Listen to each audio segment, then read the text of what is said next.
প্রত্যাশাগুলো আমরা বলবো, কিন্তু দেখেন এগুলো কিন্তু বাদ দেওয়া যাচ্ছে না আলোচনাগুলো, এবং অত্যন্ত পারস্পরিক। এবং এই যে নির্বাচনটা হলো, নির্বাচনের ফলাফল, এগুলো সবই কিন্তু আসলে সবই ধীরে ধীরে যদি আব্দুল্লাহ ভাইয়ের ওই কথা থেকে আরেকটু সম্প্রসারিত করে আসি আলোচনায়, যে একটা এই সংসদের কেমন হতে পারে চিত্রটা।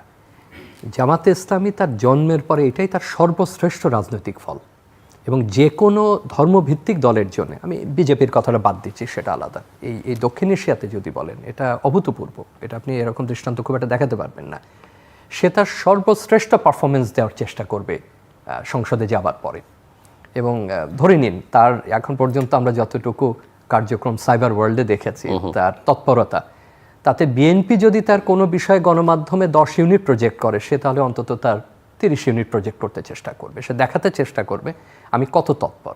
এখানে এনসিপির নেতারা যাচ্ছেন, যারা মাঠে এতদিন তৎপর ছিলেন, তারাও দেখাবেন যে তারা কতখানি তৎপর, এবং তাদের যথেষ্ট বাকপটুতা আছে, তারা সংসদে কথা বলবার মতো সক্ষমতা রাখেন। ওই দিন নাই যে প্রধানমন্ত্রীকে কিছুক্ষণ তোষামত করলাম, ছড়া কাটলাম, কিন্তু বাকপটুর সংখ্যা বেশি। অতএব শুধু গানের দুটো চরণ বলে কিংবা ছড়া কেটে কিন্তু এই সংসদ চলবে না, বা কণ্ঠভোটে পাশ হয়ে গেল আইন, সেই সংসদও কিন্তু এটা হবে না। তার মানে একদিকে নেতাকে, শীর্ষ নেতাকে এটা সামলাতে হবে, আর একদিকে তো নিঃসন্দেহে তার ক্যাবিনেট আছে, তার অন্য কাজ আছে। একই সঙ্গে দলের ব্যাপারে আবারও আমি বলবো, আপনি কিছুটা ধারণা দিয়েছেন যে যাদের কার্যক্রম এখন নিষেধ, কিন্তু তাদের সমর্থকরা আছে, এবং সেই সমর্থকদের আমরা একদম শতাংশে বলতে পারবো না, কিন্তু একটা ভূমিকায় নির্বাচন আমরা দেখেছি, এটা লুকানোর কোনো কিছু নেই। যে কোনো প্রক্রিয়ায় তারাও এক ধরনের ন্যায্যতা চাইবেন, এবং তারাও এক ধরনের রাজনৈতিক অংশীদারিত্ব এখন না হোক, 1-2 বছর পরে না হোক, কোনো না কোনো সময় তারা চাইবেন। সুতরাং সেক্ষেত্রে যদি বিএনপি সাংগঠনিকভাবে দুর্বল হয়, এবং যে প্রত্যাশা আমরা করছি সেই ডেলিভারি কখনোই গভর্নমেন্ট দিতে পারবে না যদি দলের মধ্যে থেকে এই। এবং এখানেও মনে করি আমি ডক্টর শামীম, যে আওয়ামী লীগ থেকে শিক্ষা নেওয়া বা শেখ হাসিনা সরকার থেকে শিক্ষা নেবার বিষয় আছে, কারণ শেখ হাসিনা কিন্তু দলের চাইতে অনেক বেশি প্রশাসন, আইন শৃঙ্খলা রক্ষাকারী বাহিনী, নিরাপত্তা বাহিনীর উপর নির্ভর করে দেশ চালিয়েছে। নির্ভর করে তো দলটা শেষ করে দিয়েছেন। আপনি দেখেন যে আওয়ামী লীগবিহীন একটা নির্বাচন এতটা নির্বিঘ্নে বাংলাদেশে হতে পারে, এটা কি আমরা কখনো ভাবতে পারি? আমি সেটাই বলছি যে আওয়ামী লীগের কোনো সেই নাই, আমরা রাখার মতো তার অবস্থাই নাই। আমরা কিন্তু তার শাসনামলে বহুবার বলার চেষ্টা করেছি যে আর কিন্তু কিছু নাই, এবং দল না থাকলে আসলে কিছুই থাকে না। আপনি চালাচ্ছেন অন্য শক্তি দিয়ে, এটা চলবে না। এটা কিন্তু 24 নির্বাচনের আগে থেকেই নিম্নকণ্ঠ হলেও বহুবার বলার চেষ্টা করা হয়েছে যে এটা কিন্তু ভিন্ন কাঠামোতে চলে যাচ্ছে। তো এখন যে আলোচনায় আমরা করি না কেন, শুধু ক্যাবিনেট না, এই ক্যাবিনেট, সংসদ একটা কার্যকর, তার দিক থেকে কতখানি তিনি ডেলিভার করতে পারবেন। এবং একই সঙ্গে আবারও আমি বলি, যদি পশ্চিমের এই কাঠামো তাকে প্রাণিত করে থাকে, যদি যুক্তরাজ্যের এই গণতান্ত্রিক কাঠামো তাকে সত্যিই শিক্ষা দিয়ে থাকে যে এটাই একটা ভালো মডেল, পৃথিবীতে আরও অনেক মডেল আছে কিন্তু আমরা যেহেতু তাদের মতো করে চলি, তাহলে লেবার বা কনজারভেটিভ যেভাবে তার দলকে তৈরি করে, দলের ভেতরে সদস্যদেরকে মন্ত্রী চাইতে যোগ্যতর অবস্থায় তারা নিয়ে যায়। একজন অধ্যাপক যারা কাজ করেন, অর্থনীতির অধ্যাপক বা গণমাধ্যমের অধ্যাপক, তার চাইতে অনেক বেশি বিশেষায়িত ব্যক্তি তার দলে কাজ করেন। আমার নিজের অনেক অধ্যাপককে আমি দেখেছি, School of Oriental African Studies, London School of ইকোনমিক্সের, যারা বিভিন্নভাবে তাদের রাজনৈতিক বিশ্বাস অনুযায়ী তারা দলের সঙ্গে যুক্ত থেকেছেন, কাজ করেছেন, পরবর্তীতে কেউ লর্ড সভায় গেছেন, কেউ অন্য ক্যাপাসিটিতে তারা সার্ভিস দিয়েছেন। সেটা গভীরভাবে তাদেরকে ভাবতে হবে, এবং একটু নবীনদের জন্য বা অনেকে যারা জয়ী হয়েছেন তাদের জন্য অস্বস্তিকর হতে পারে যে আমরা এই সুপারিশ করছি। এখনই বিভাগ বা জেলা পর্যায়ের সবচেয়ে ভালো ব্যক্তিদেরকে না আনা, একটু অপেক্ষা করা।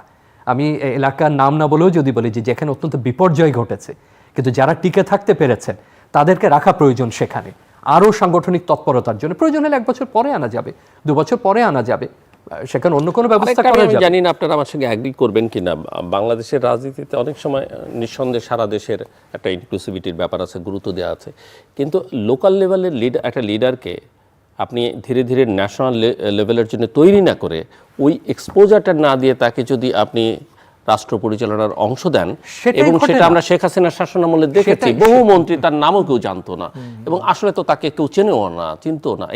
এই সোশ্যাল মিডিয়ার যুগে, এই টেলিভিশনের এত সংখ্যা থাকবার পরেও কিন্তু অনেক মন্ত্রী কেউ রাস্তাঘাটে এবং ওই এক্সপোজারটাও তাদের জরুরি। আমি জানি না যে আপনি তো কমিউনিকেশনের টিচার, আমি যদি একটা অভিজ্ঞতা বলি, যদি এটা যথেষ্ট আপনার মনে হয় যে দেওয়া যাচ্ছে না, আপনি পরে সম্পাদনাও করে দিতে পারেন। আপনি বলেন। বিমস্টেকের একটি মিটিংয়ে ভারতে অনুষ্ঠিত, সেখানে যাওয়ার সুযোগ আছে। সেখানে আসামের একজন প্রাদেশিক সংসদ সদস্য তিনি আসছেন, পেশায় চিকিৎসক, এবং তিনি আমাদের সঙ্গে যখন আলাপ করছেন ঠিক সেই সময় যখন আসামে নাগরিকপঞ্জি বা ইত্যাদি নিয়ে প্রবল বিতর্ক চলছে, আমরাও এখান থেকে কথা বলছি, আমি খেয়াল করছি যে তার ইংরেজি, তার ঘটনা বিশ্লেষণের সক্ষমতা, তার আলাপের দৃঢ়তা, এবং তিনি যেভাবে আমাদের সঙ্গে আলাপ করছেন বা কূটনৈতিকভাবে তিনি তার বহিঃপ্রকাশ ঘটাচ্ছেন, আমি কোনো সুযোগই বের করতে পারছি না যে তার সঙ্গে আসামের ইস্যু নিয়ে আমি কথা বলবো বা যে বাঙালিদের অবস্থা কি বা অন্য অবস্থাটা কি। আমি একটা বিবেচনার চেষ্টা করলাম যে এই যদি প্রাদেশিক একজন রাজনৈতিক নেতার অবস্থান সেখানে হয়, তাহলে কেন্দ্রে যারা আছেন তারা কি ধরনের, এটা নিয়ে বিভিন্ন লোক সমালোচনা আমার করতে পারেন যে হঠাৎ করে ভারতের এত প্রশংসা করছে কিনা।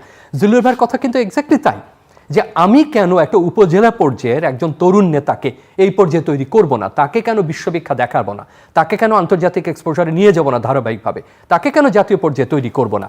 সেটা হলে তো আমার এই ঘাটতিটা থাকে না, আমার এই ন্যায্যতা দাবিকে ত্যাগ করলো, এই বিষয়গুলো ওঠে না। সততার কোনো ব্যাখ্যা নেই। আমরা এটা জানি যে একজনের যোগ্যতা কম থাকলে সততা দিয়ে তিনি উতরে যেতে পারেন, কিন্তু দুটোরই ঘাটতি আছে, সততা আছে কিন্তু যোগ্যতা নেই, আবার যোগ্যতা দক্ষতা আছে তার সততা নেই। তার মানে কাঠামো তৈরি করতে হবে, উন্নত দেশগুলো সেভাবেই চলে। তো যে কথা ফিরে আসতে চাই শেষের দিকে, আপনার ওই আগের প্রশ্নে, আমার কাছে সরকার গঠনের পর যে যদি আমি তিনটা অন্তত বলি, আমার কাছে সবচেয়ে তিনটা মন্ত্রণালয় বেশি গুরুত্বপূর্ণ বলে মনে হচ্ছে। অর্থ বাণিজ্য, আমি একসঙ্গে আবারও বলছি, পররাষ্ট্র এবং স্বরাষ্ট্র। অর্থের ক্ষেত্রে যে সংস্কারগুলো এই সরকার করেছেন তার অনেকগুলো সুবিধা পাবেন বিএনপি সরকার, অনেকগুলো এগিয়েছে ব্যাংকিং সেক্টরে, অন্যান্য সেক্টরে।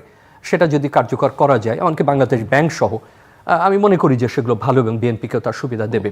বাণিজ্যের ক্ষেত্রেও বিএনপির ওই ধরনের বিশেষায়িত ব্যক্তি আছেন, তাদের অসুবিধা হবে না। স্বরাষ্ট্র খুব জরুরি হয়ে পড়বে।